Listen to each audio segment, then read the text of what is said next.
Thank you for tuning in, guys. Today is Saturday, and first off, I wanted to apologize for no shower today. Weird lighting, glasses.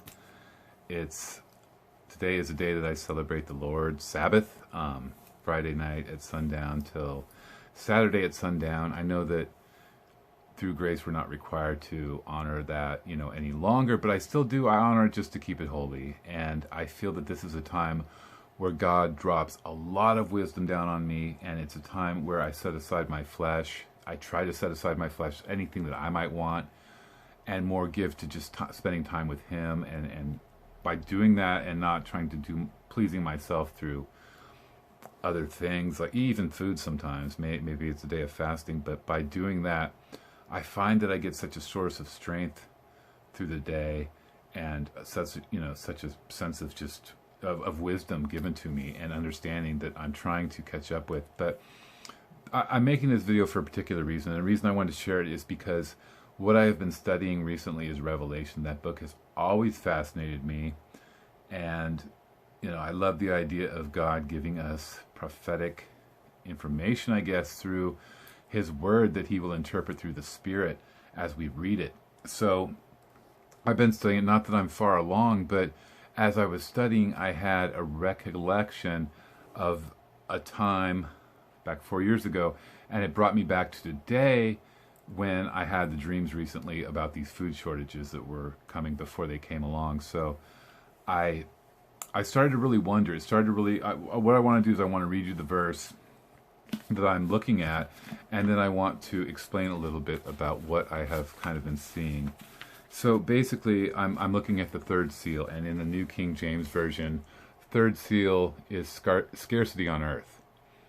And it talks about, in verse 5, when he opened the third seal, I heard the living creature say, "Come and see." So I looked, and behold, a black horse. And he who sat on it had a pair of scales in his hand. And I heard I'll get to verse 6 in a minute. But basically, I remember back, I guess 12 years ago, I was not close to God, but, I had not understood His love, and that how I felt like at that point we were just saved by grace and just keep living as we wanted to, and was not showing God how much I believed and how much I loved Him by saying, I will turn from my sin and try to live in the Spirit. So I was living a very sinful life and kind of fallen away at that point. But what I had seen since I had studied Revelations before, President Obama got elected at this point, and I remember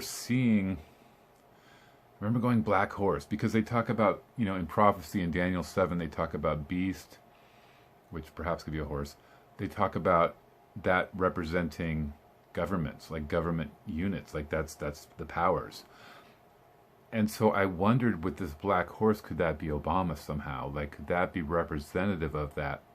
And what further led me into that was that I realized that he was an attorney, and if, this black horse is carrying scales of justice, of fair and balanced, and if he's doing that as an attorney, like this, could this be? So I remember having that thought at the time and saying, well, if he does, then I look to verse 6, which says, and I heard a voice in the midst of the four living creatures saying, a quart of wheat for a denarius, and 3 quarts of barley for a denarius, and do not harm the oil and the wine. This verse is talking about scarcity on earth.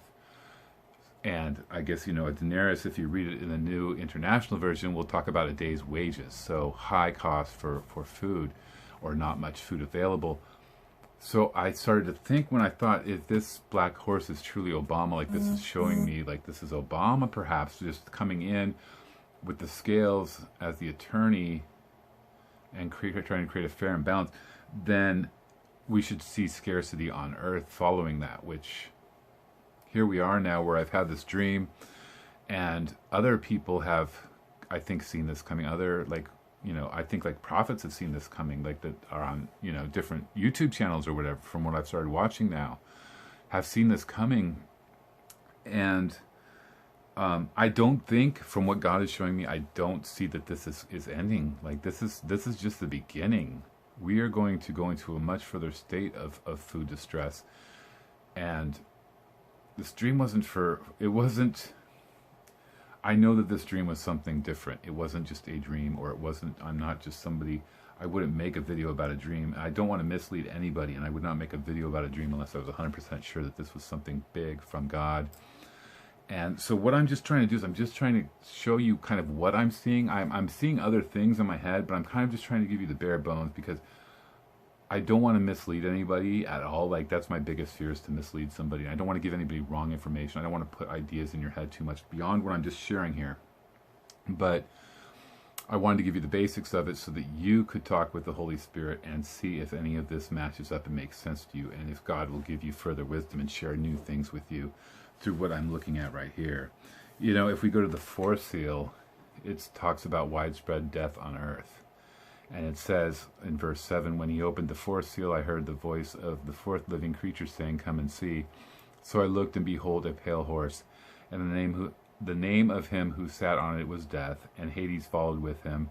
And power was given to him over a fourth of the earth, to kill with sword, with hunger, with death, and by the beast of the earth, which again, beast, as in Daniel 7, represent governmental powers.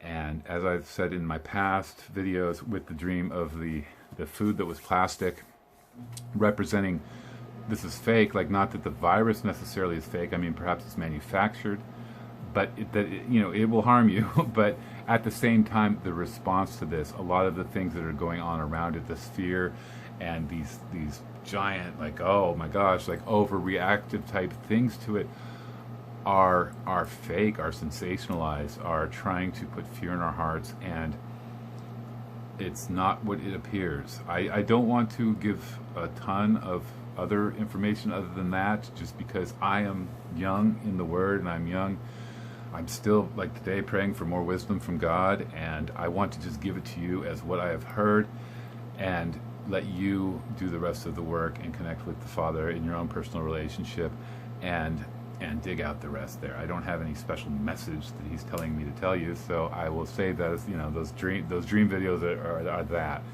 This is different. This is just kind of something I wanted to share that I had seen. So that's my short little video for this week, or for right now, Saturday. And I hope you guys are all well. And I would love to hear thoughts. I love you guys' feedback. I'd love to share this with maybe a pastor or some friends I know, and see what they think. But also, I know a lot of you have a lot of wisdom, so I would love to hear any thoughts you might have on it. And yeah, that's it. I'll leave it at that, guys. Until next time, God bless.